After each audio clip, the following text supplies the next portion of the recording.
وَإِذْ بَوَّأْنَا لِإِبْرَاهِيمَ مَكَانَ الْبَيْتِ أَلَّا تُشْرِكْ بِي شَيْئًا وَطَهِّرْ بَيْتِيَ لِلطَّائِفِينَ وَالْقَائِمِينَ وَالرُّكَّعِ السُّجُودِ وَأَذِّن فِي النَّاسِ بِالْحَجِّ يَأْتُوكَ رِجَالًا وَعَلَى كُلِّ ضَامِرٍ يَأْتِينَ مِنْ كُلِّ فَجٍّ عَمِيقٍ. Now that we are in front of the Kaaba, what do I pray?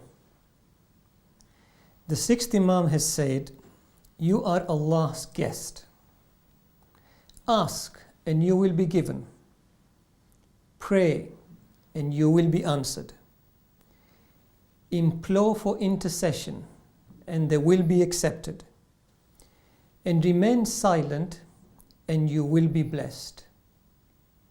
So exactly what prayers do I do in front of the Kaaba then? The sixth Imam went on further. He said, Allah sends 120 blessings when people are in the precincts of the Kaaba. You get 60 blessings for doing the tawaf, the circumambulation around the Kaaba. You get 40 blessings for worship of any kind, be it salah, recitation of Quran or du'as. And you get 20 blessings simply looking at the Kaaba and pondering over the majesty of Allah and reflecting on His attributes. So of those 120 blessings in total, the ratio is to 60, 40, 20, or in other words, the ratio is to 3, 2, 1.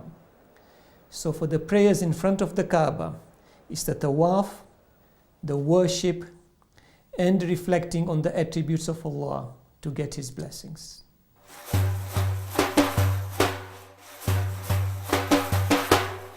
So let us now look at the significance of rituals. When doing an activity or an action, we have a choice of two things to do. We either do it as a ritual without understanding why we are doing it, or we do it as a ritual, at the same time try and understand the reasoning and the spirit behind it. So in ritual we have R, I, T, U, A, L. Would it be not nice when I'm doing something first I'm R, I'm reminded of the hidden aspect or of the inner meaning of the action that I'm doing. Having been reminded of it, and then if I could have the I, if I could ignite my brain to inquire as to why I am doing this particular action, why am I doing it this way? So if I can find out the meaning behind the action I'm doing, and then T, transcend from the obvious meaning of what I'm doing to the inner meaning, to the hidden meaning of the ritual that I am performing. And then U, if I can unearth, if I can find out more, the inner meaning, it will make more sense of the ritual that I am performing. Having found the inner meaning, I then go to A. I ascend to a new height of understanding the spirituality of the action that I am doing. And then finally L, link the action I am doing with the limbs of my body to the spiritual aspect of it, which will connect it to my soul. And Hajj is nothing but a coupling between ritual and spiritual. Doing ritual alone or doing the spiritual aspects alone will not have the maximum impact. I need the coupling of those two, the rituals with the understanding of the spirituality, to understand Hajj in its entirety. But rituals are not only restricted to the period of Hajj. We do rituals outside the Hajj. And the most classic example is Salah. If we consider Salah as simply doing exercises of physical, standing up, going into ruku and sujood, that will be a ritual on its own. But for each of these exercise, for each of these ritual that we are doing, there is a dua behind it, there is a recitation behind it, and each of those actions has got a meaning behind it. So Salah, by simply doing the exercises, becomes a ritual, but by understanding every action behind it, it becomes a ritual coupled with a spiritual. Similarly, when we perform wudu, wudu on its entirety of a ritual would be nothing but washing and cleaning ourselves with water. But we are told from the hadith that for every action that we do in a wudu, there is a dua behind it. There is a spiritual aspect behind it. So instead of just becoming a simple ritual, it becomes a ritual coupled with a spiritual. Ask any student who graduates. At the end of graduation, they have to wear an abba. They have a graduating robe. It's become a ritual across all institutions throughout the world. But that ritual of wearing a gown at the end of graduation has a meaning behind it. And it all started in the old days when teachers used to use blackboard and chalk to keep the dust of the chalk away from the clothes. The teachers who were graduates used to wear this abba. So abba on its own is a ritual, but it has a meaning behind it. Again, if we look on the national scale, every country has a memorial of some kind to remember their fallen soldiers. What is this memorial? If it's a ritual, it's just a stone. But behind that stone, on a specific day, when wreaths and flowers and prayers are said over it, it carries a spirit behind it. So the ritual combined with the spiritual has all got a meaning behind it. In fact, Quran, when it talks about Hajj, it mentions not only the rituals, but also the spiritual side. In Surah Al-Hajj, chapter 22, the common verse that we hear is verse 27. وَأَذِّن فِي النَّاسِ بِالْحَجِّ يَأْتُوكَ رِجَالًا وَعَلَى كُلِّ ضَامِرٍ يَأْتِينَ مِنْ كُلِّ فَجٍّ عَمِيقٍ. And proclaim to mankind the pilgrimage. They will come to you on foot, on every lean camel, and from every remote part. What is not often mentioned is the following verse, verse 28, in which it says, لِيَشْهَدُوا مَنَافِعَ لَهُمْ وَيَذْكُرُوا اسْمَ اللَّهِ فِي أَيَّامٍ مَّعْلُومَاتٍ عَلَى مَا رَزَقَهُم مِّن بَهِيمَةِ الْأَنْعَامِ فَكُلُوا مِنْهَا وَأَطْعِمُوا الْبَائِسَ الْفَقِيرَ. That they may witness advantages for them and mention the names of Allah during the appointed days.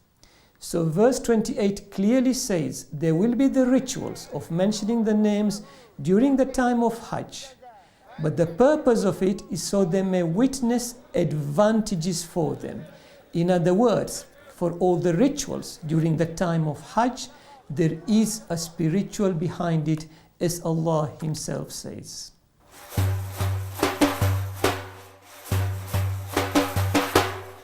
Right, let us look at the spiritual aspect of ihram.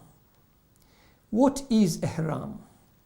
For menfolk, ihram is a simple two-piece of clothing with flip-flops as the slippers. And the clothing is so simple that not even a single stitch is allowed. So if we look at the spirit of ihram, we have E, H, R, A, and M. The E stands for engagement. As soon as we wear ihram, it is the beginning of the spiritual engagement with Allah. And it all starts with another ritual, the religious shower, the ghusl. The religious shower, in its ritual, it's simply a washing of the body with soap and water. But the spirit behind it is not the washing of the body, it is the cleansing of the soul as we wash the body. So that ghusl, that religious shower, starts off the process of wearing the ihram. The wearing of ihram symbolizes another engagement for the Eid. It symbolizes temporary engagement, and it will symbolize a permanent engagement. A temporary engagement in wearing these two simple white clothing is during the time of Hajj.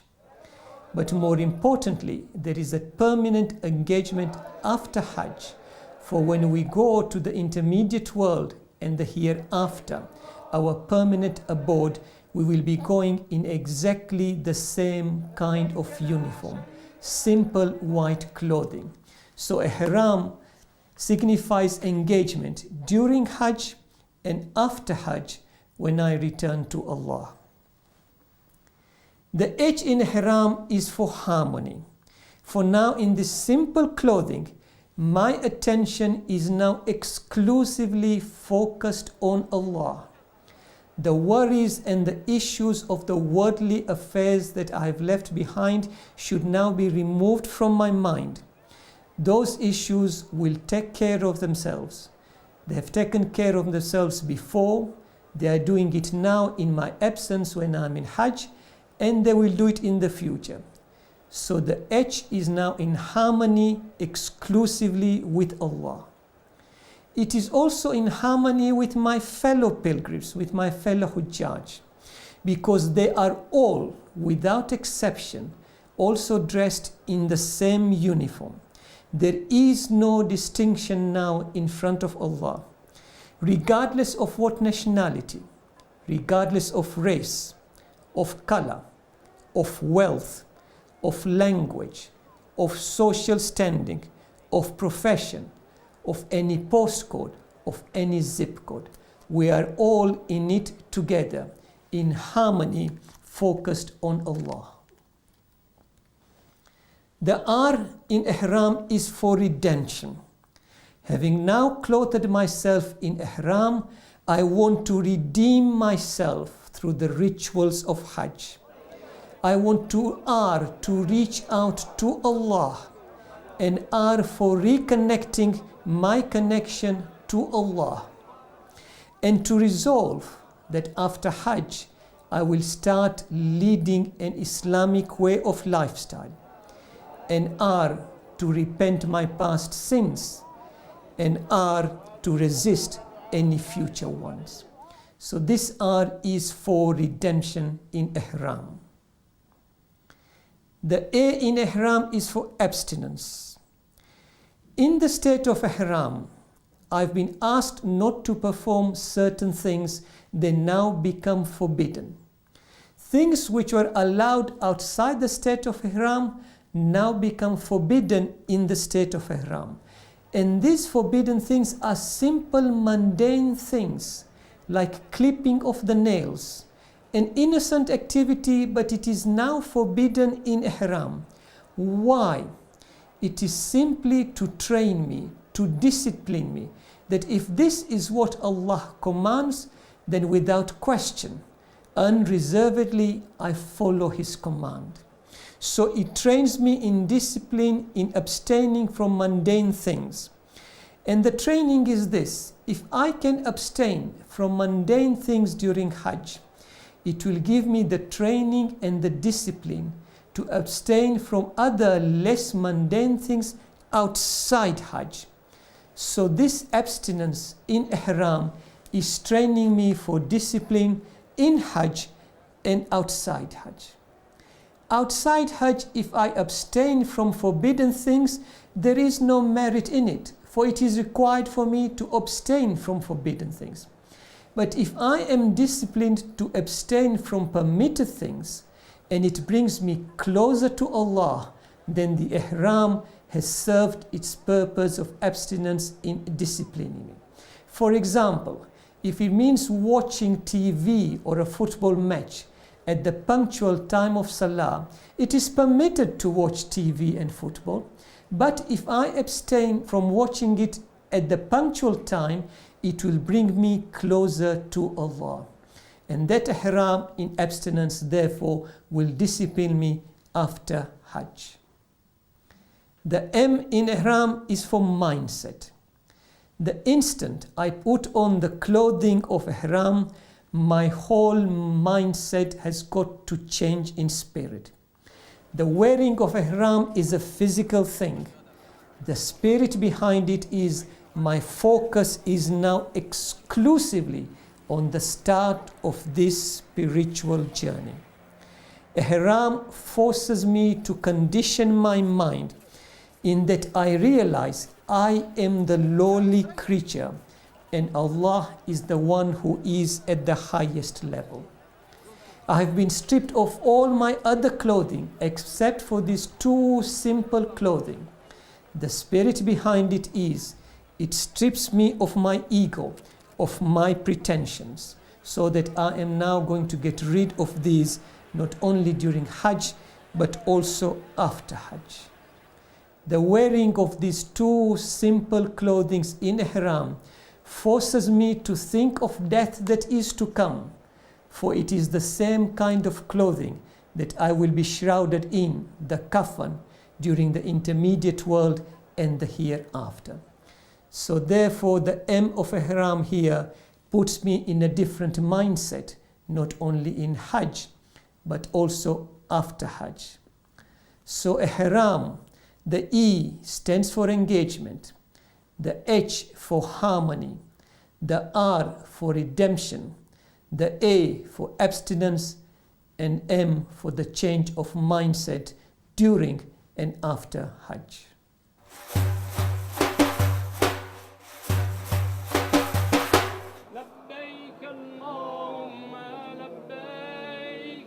لبيك اللهم لبيك لبيك لا شريك لك لبيك لبيك لا شريك لك لبيك إن الحمد والنعمة لك والملك لا شريك لك لبيك لا شريك لك لبيك. Let us now look at the spirit behind the talbiyah. What is talbiyah? Talbiyah is a ritual of recitation, and in Arabic we say the first part of it, labbaik, Allahumma labbaik. Here I am, O Allah, here I am. But during this physical recitation, what is the spirit behind it? When I say I am here, what do I actually mean? Because I'm already here. Physically, I'm already in Makkah, already in the plains of Makkah, the cities of Makkah. Therefore, when I say I'm here, I do not mean physical. What I'm asking is to say I'm here at your invitation. Labbaik, it is your invitation that has brought me here. Many others have wanted to come, they could not come. It is your invitation that I am here for. And when we say labbaik, it is now a start to say I am ready to start on this journey. I have put on my ihram and I am ready now to start on this journey. But more importantly, when we say labbaik, Allahumma labbaik, is to say I want to be here spiritually. Physically, I'm already here. It is that spiritual presence that I need. We have from our hadith that when the imams used to recite the talbiyah, they used to tremble at the recitation. And they even used to faint. Such was the gravity of the recitation, because they understood that when they recite this, it is not the physical presence they were thanking for, it was asking for the acceptance of the spiritual presence. So when we say labbaik, Allahumma labbaik, It is not the spiritual, it's not the physical presence, it is the spiritual presence that we are asking for. In the second part of the talabiyya, we're going to say in Arabic, labbaik, la sharika laka labbaik. Here I am, you have no partner, here I am. Now here the partners, the physical partner is the material partner of God, in which you say you have no partner. But there is also the spiritual aspect of partnership.